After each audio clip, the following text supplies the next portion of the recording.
Hello everyone, this is Miss Johnson, and today we are speaking with students in the Proofreading and Editing course, that's BUSN 2190, and we are studying Chapter 12, and if you could turn your focus to page 214 and 215, we're going to be talking about how to format block letters versus modified block letters, and we're also going to be talking about um,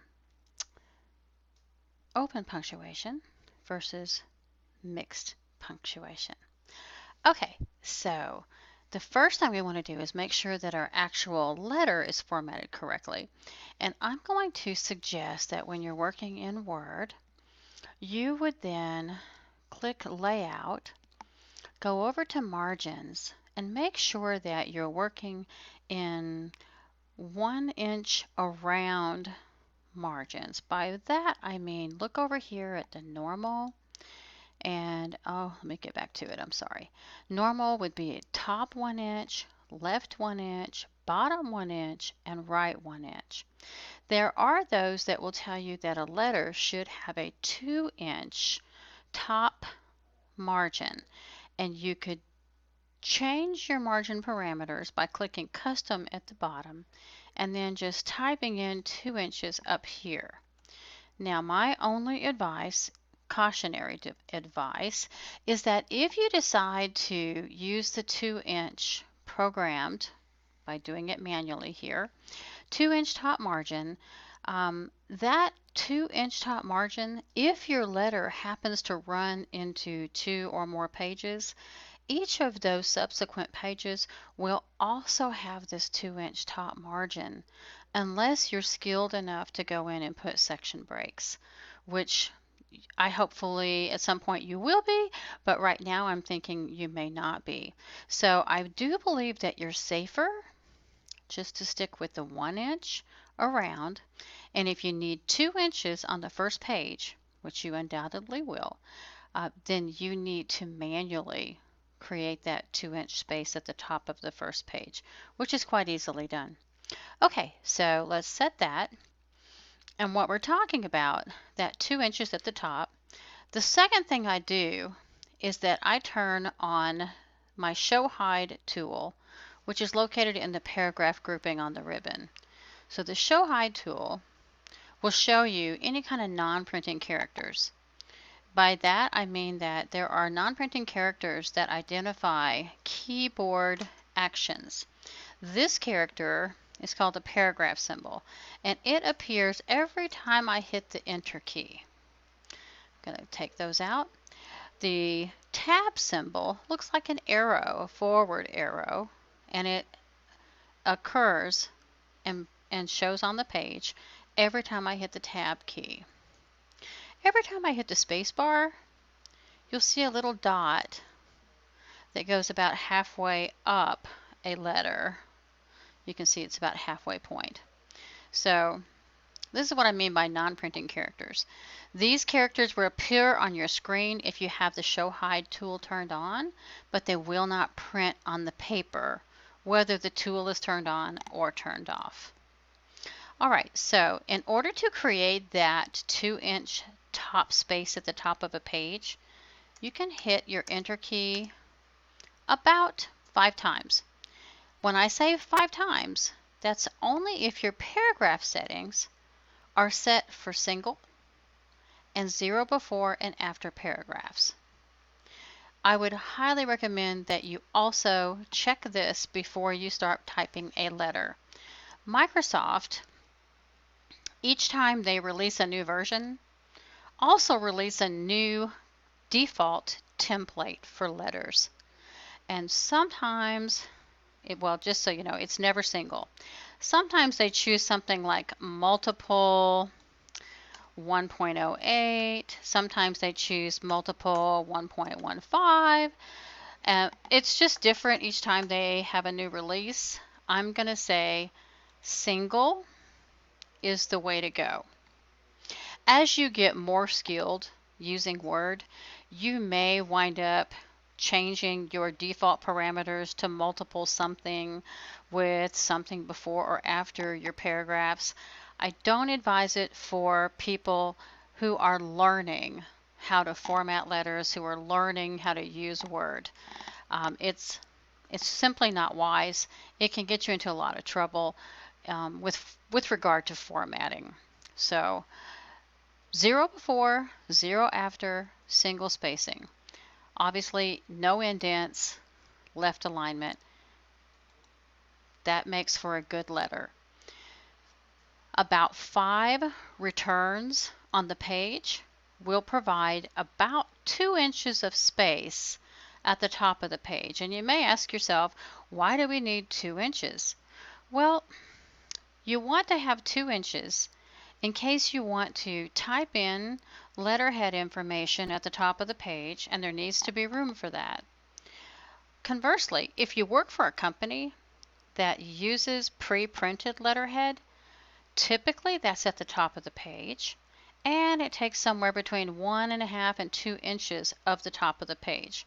So you don't want to start typing your date up here at the 1 inch mark and then have your letterhead be printing on top of your date. So you want to leave enough room at the top, and 2 inches is standard. And then the rest of it is 1 inch around. So I'm going to close this out just because I only wanted to show you this blank page to show you how to set the parameters for the letter to start with. So I'm going to close that out, and behind it I have a letter already typed. It should look very similar to what you have on page 214 in chapter 12. You have a letterhead that's been typed at the top of the page. It's probably not exactly 2 inches, but it's close. Beyond the letterhead, and again I'm going to turn my non-printing symbols on so you can see how this has been done. So notice what I said. There's the dot between each word as you hit the space bar. There's the paragraph symbol each time you hit the enter key. So here we have the date, and there should be 3 blank lines between the date and the inside address. Now, just as we're looking at this letter, let's think about the structure of the letter. First, we have a letterhead, so we know that Grand Writing Inc. is who's writing the letter. Who specifically? Joan R. Zunder. Joan R. Zunder, who works for Grand Writing Inc., is sending a letter to Miss Myrtle Dellman of Montgomery, Alabama. So it's good to kind of get a feel for who's writing to who about what. So Joan Zunder is writing a letter to Myrtle Dellman, explaining to Myrtle Dellman how block letter is what it is, and we're going to talk about how it differs from modified block letter. So we have 3 spaces, 3 line spaces between the date and the inside address, and then we have 1 blank space between each other section of the letter until we get to sincerely. That should be 3. After the closing remark, which happens to be sincerely, we again have 3 blank lines before the signature line. So let's talk a little bit about what is a block letter. So a block letter, I have it written here on the page. Block letter arranges all parts of the letter at the left margin, so everything's going to be left aligned. Block letter is efficient because you don't have to tab for indents for anything. This letter also illustrates mixed punctuation. So mixed punctuation as opposed to open punctuation. In this letter, we've used mixed punctuation. That means that we have punctuation after the salutation, Dear Mrs. Dellman, colon, and the closing remark, sincerely, comma. So you may have in the past seen letters written, Dear Mrs. or Mr. So-and-so, comma. Comma as punctuation in a salutation is reserved for personal correspondence. Business correspondence uses the colon, and that's a rule. It's always that way. The other rule is that if you have a colon or any punctuation in the salutation, you must also have punctuation in the closing remark. Alternatively, you could use open punctuation, which would be no colon and no comma. So if you have no punctuation after the salutation, you cannot have punctuation after the closing remark either. So let's just bear all that in mind and see what else we can learn about block letters. Block format appeals to firms that look for efficient ways to handle business correspondence, and efficient because it's very simple. Everything is simply aligned to the left side of the page.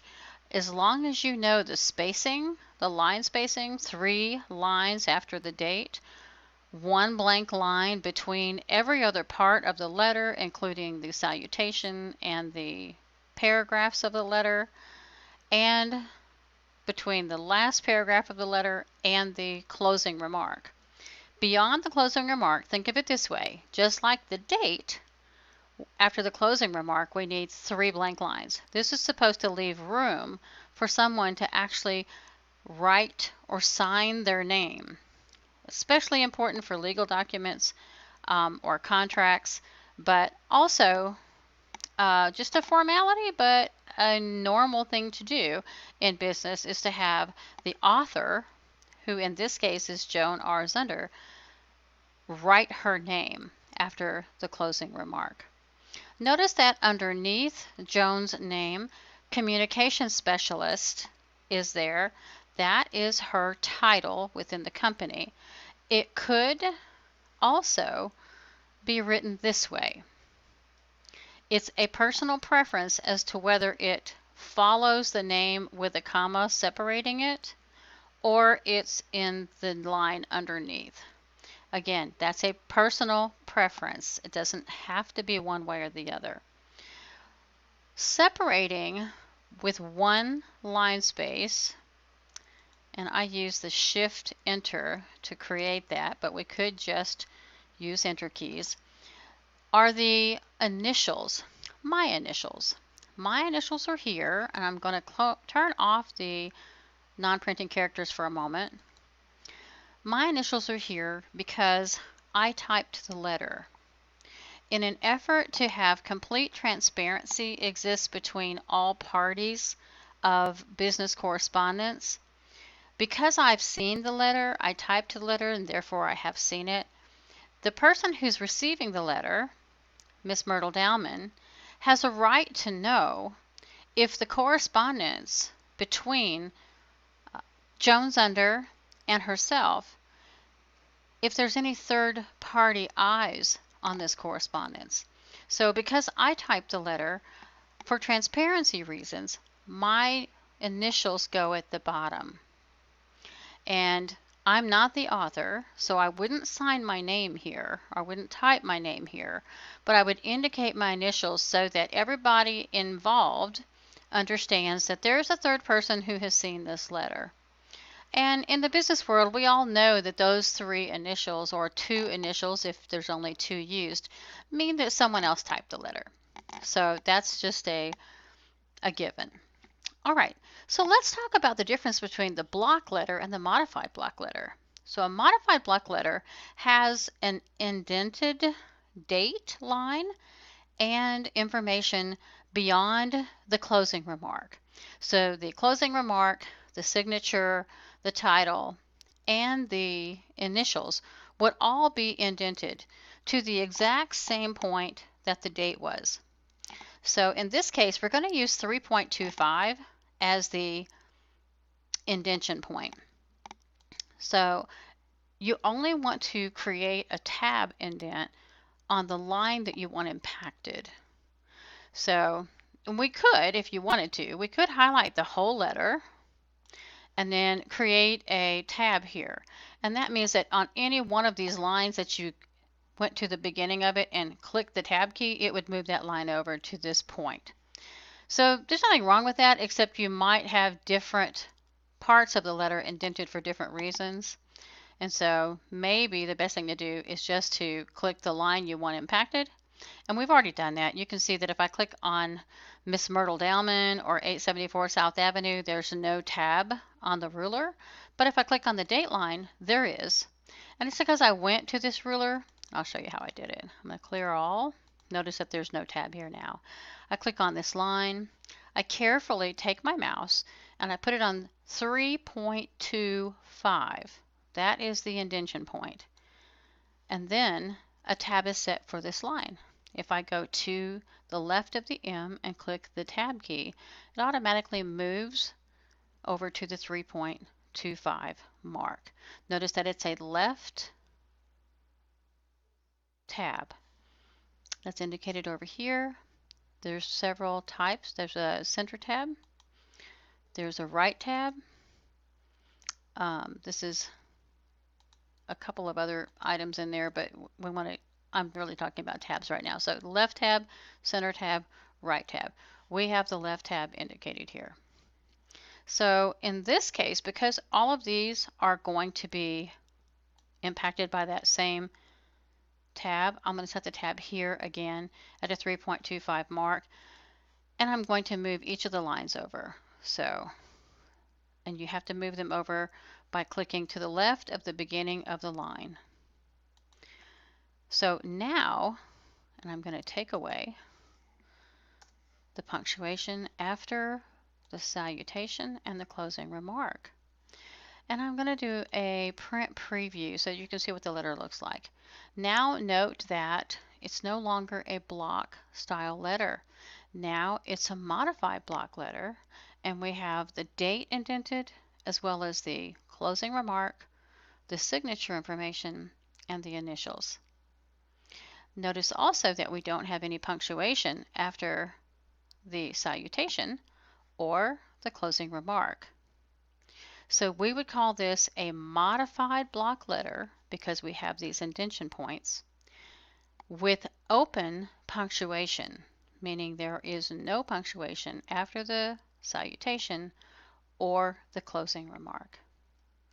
So we have talked about a block letter with mixed punctuation and a mixed block letter with open punctuation.